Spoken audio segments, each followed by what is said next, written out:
Oh, they're actually walking around it. They didn't want to mess it up. Now that lady's reading it. Look at her. And they're like, what does this say? Undeceived by Eli Yoder? What is that? Who is this crazy guy?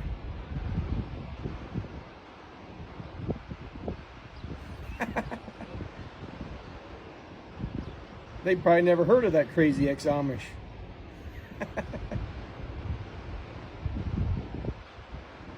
Get your Google out.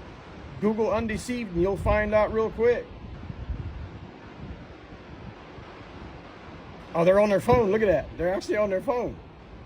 She's taking a picture of it. She's taking a picture of it.